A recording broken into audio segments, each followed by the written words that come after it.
आचार्य वसुधा हार्दिक अभिनंदन करती हूँ आप सभी का आपके अपने YouTube चैनल गुरु सप्तऋषि ज्योतिष शिक्षण संस्थान की ओर से। दोस्तों, आज के वीडियो में हम बात करने वाले हैं आने वाला साल, जी हाँ साल 2024 कैसा रहेगा आपके लिए। बात करेंगे आज कुंभ लगन वाले जातकों के लिए, जी हाँ जिनकी हॉरोस्कोप स्टार्ट होती है 11 नंबर से, उन लोगों के लिए कैसा रहने वाला है ये साल 2024। इस सब की चर्चा करेंगे, क्या करें क्या ना करें, क्या करने से क्या फायदा मिलेगा, सभी कुछ जानकारी देंगे। लेकिन उससे पहले यदि आपने अब तक चैनल को सब्सक्राइब नहीं किया है तो प्लीज सब्सक्राइब कर लीजिए, साथ ही साथ बेल आइकॉन को जरूर दबाइए ताकि आने वाले सभी वीडियो आपको समय से मिल सके। तो चलिए बात कर लेते हैं आपसे कैसा रहेगा साल 2024। आपके लगन के स्वामी है शनिदेव, जी हाँ, और साथ ही साथ ये साल शुरू हो रहा है 8 नंबर से, यानी कि शनिदेव का नंबर। अब इस साल 2024 में आपके लगन में ही शनिदेव विराजमान है, तो अगर हम कहें तो इस पूरे साल आपको चलाने वाले शनिदेव हैं।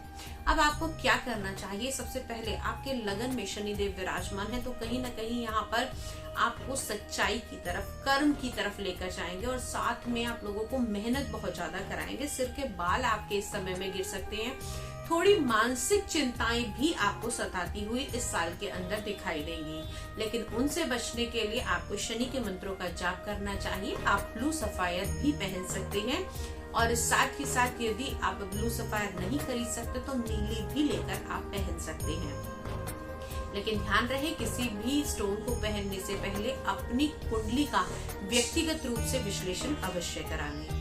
उसके बाद में अगर हम बात करते हैं, आपकी कुंडली के दूसरे भाव में राहु गोचर कर रहे हैं, यानी कि आपके वाणी के स्थान में राहु का गोचर कहीं ना कहीं आप लोगों को मिथ्यावादी बनाएगा। यहाँ पर बड़ी बड़ी बातें आपको करता हुआ दिखाई देगा। साथ ही साथ राहु का कंठ स्थान में, मुख के स्थान में बैठना कहीं ना कहीं आप लोगों को गलत नशों की तरफ, गलत आदतों की तरफ खींचता हुआ दिखाई देगा। तो आपको यहाँ से इन सारी चीजों पर कंट्रोल करके रखना है। परिवार के अंदर थोड़ी सी कलह कलेश आपके कुटुंब के अंदर बना सकता है, तो थोड़ा सा ध्यान रखने की आवश्यकता है। इस साल में अगर आप राहु से जुड़ी हुई रेमेडीज करते हैं तो आपके लिए बहुत अच्छा रहेगा। राहु से जुड़ी हुई रेमेडीज के लिए आप हमारे चैनल पर भी वीडियो देख सकते हैं। उसके अलावा जितना अधिक हो सके दुर्गा सप्तशती का पाठ कर सकते हैं, रांगी का दान कर सकते हैं। साथ ही साथ आप लोग इस समय में सतनजे का भी दान कर सकते हैं, छोटी कंजकाओं को भोजन करा सकते हैं। अब बात कर लेते हैं आपकी कुंडली में विराजमान देवगुरु बृहस्पति, जो जनवरी, फरवरी, मार्च और अप्रैल 4 महीने में रहेंगे आपकी कुंडली के तीसरे भाव के अंदर। तीसरा भाव आपके दोस्त, मित्र, संबंधी, सोशल मीडिया, सोशल सर्कल का ये भाव है और यहाँ पर देवगुरु बृहस्पति का होना कहीं ना कहीं आपको आपकी आयु से बड़े लोगों से मिलाता हुआ दिखाई देगा। यहाँ पर थोड़ी सी चीजें जो बदलती हुई दिखाई देंगी। सोशल सर्कल जो है वहां पर आपको अपना बड़प्पन दिखाना पड़ेगा। देवगुरु बृहस्पति जब यहाँ पर बैठेंगे तो सोशल सर्कल से भी कुछ ना कुछ आपको इनकम कराएंगे। यात्राओं का भाव माना जाता है और यहाँ पर आपकी धार्मिक यात्राएं, परिवार के साथ में यात्राएं जरूर होती हुई दिखाई देंगी, क्योंकि देवगुरु बृहस्पति आपकी कुंडली में एकादश भाव के स्वामी हैं और आकर बैठेंगे तीसरे भाव में। तीसरा भाव बहुत शुभ नहीं मानते, लेकिन फिर भी नैसर्गिक शुभ ग्रह होने के कारण यहाँ पर आपको यात्राओं में सफलता दिलाते हुए दिखाई देंगे। अब बात कर लेते हैं आपकी कुंडली में कि कैसा रहेगा आपका प्रेम संबंध और आपके लव रिलेशनशिप। तो दोस्तों, अगर मैं बात करूं तो इस साल में आपके लव रिलेशनशिप के संबंध जो बेटर होंगे वो कब से होंगे? After the month of April, मई के महीने से। जैसे ही देवगुरु बृहस्पति आपकी कुंडली के चतुर्थ भाव में गोचर करेंगे, सुख के स्थान में गोचर करेंगे, वहां से आपको खुशियां मिलती हुई दिखाई देंगी और आपके रिलेशन भी अच्छे होते हुए दिखाई देंगे। लेकिन ध्यान रहे, देवगुरु बृहस्पति का जैसे ही राशि परिवर्तन होगा कहीं ना कहीं आपको गैस्ट्रिक प्रॉब्लम बनाएगा और यहाँ पर आप लोगों को पाइल से जुड़ी हुई प्रॉब्लम्स भी हो सकती हैं। हालांकि शनिदेव की तीसरी दृष्टि देवगुरु बृहस्पति की अप्रैल तक रहेगी, तो यहाँ पर आपको इतने फ्रूटफुल रिजल्ट अप्रैल तक देवगुरु बृहस्पति के नहीं मिल पाएंगे।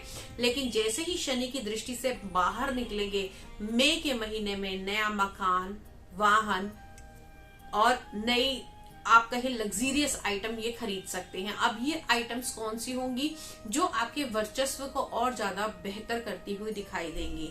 जीवन साथी के साथ में रिलेशन बहुत अच्छे इस साल में रहने वाले हैं, लेकिन ध्यान रहे आप लोगों के सप्तम भाव पर शनि की दृष्टि भी है, तो रिलेशनशिप जो रहेंगे वो एकांतवादी आपका जीवन साथी चाहेगा। आपका जीवन साथी आपसे चाहेगा कि आप उसे पर्सनल अटेंशन दे, आप उसको पर्सनल टाइम दे, जो आप नहीं दे पा रहे हैं एक लंबे समय से।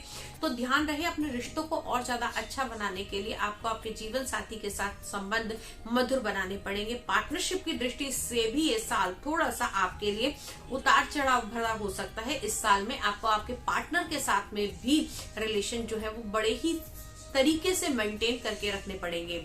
अब डेली इनकम आपकी बढ़ती हुई दिखाई देगी। जिन लोगों को रीनल प्रॉब्लम है या फिर मैं कहूँ जिन लेडीज को उनके गर्भाशय से जुड़ी हुई प्रॉब्लम है, उन लोगों को इस साल में अपनी इस प्रॉब्लम को लेकर बिल्कुल भी लापरवाही नहीं बरतनी चाहिए। और आप लोग क्या कर सकते हैं, केतु देव का गोचर चल रहा है आपकी कुंडली के अष्टम भाव में, तो यहाँ पर कहीं ना कहीं अगर कोई मेजर ऐसी प्रॉब्लम है यूट्रस से जुड़ी हुई या फिर आपके लोअर एब्डोमिनल से जुड़ी हुई, तो उसको डॉक्टर को आपको अवश्य दिखाना चाहिए।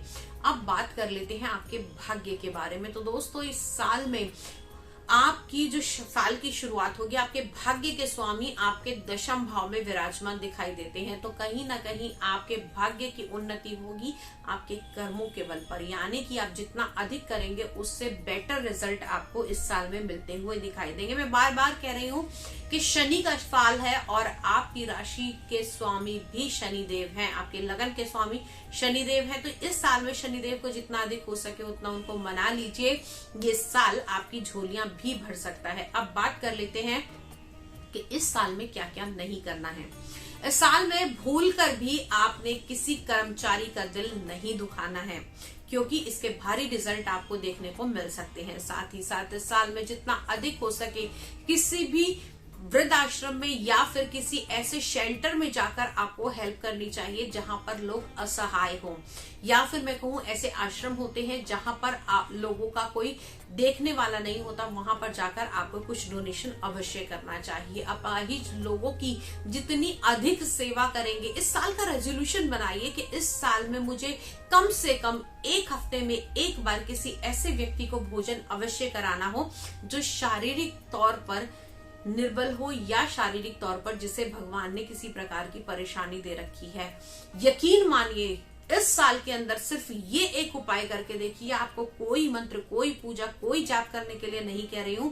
अगर आप सिर्फ इस उपाय को करते हैं तो निश्चित तौर पर मैं ये लिख कर देती हूं कि इस साल में आपकी शनिदेव झोलियां भर सकते हैं और आपके किए हुए कर्मों के फल भी अच्छे मिलेंगे आपको। अगर पिछले साल में या फिर पास्ट में आपसे कोई त्रुटि हुई है तो वो भी यहाँ पर आपके गलत कर्म, जो गलत फल है, वो भी क्षीण होते हुए दिखाई देंगे। इस साल में आपको जितना अधिक हो सके उतना ध्यान रखना है कि आप लोग अपने सर पर सरसों का तेल ना लगाएं। जी हाँ, सर पर सरसों का तेल अवॉइड कीजिएगा।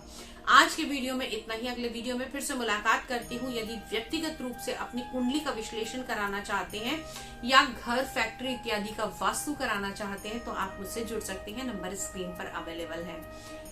आज के लिए इतना ही। अगले वीडियो में फिर से मुलाकात करते हैं, तब तक के लिए जय मां भगवती।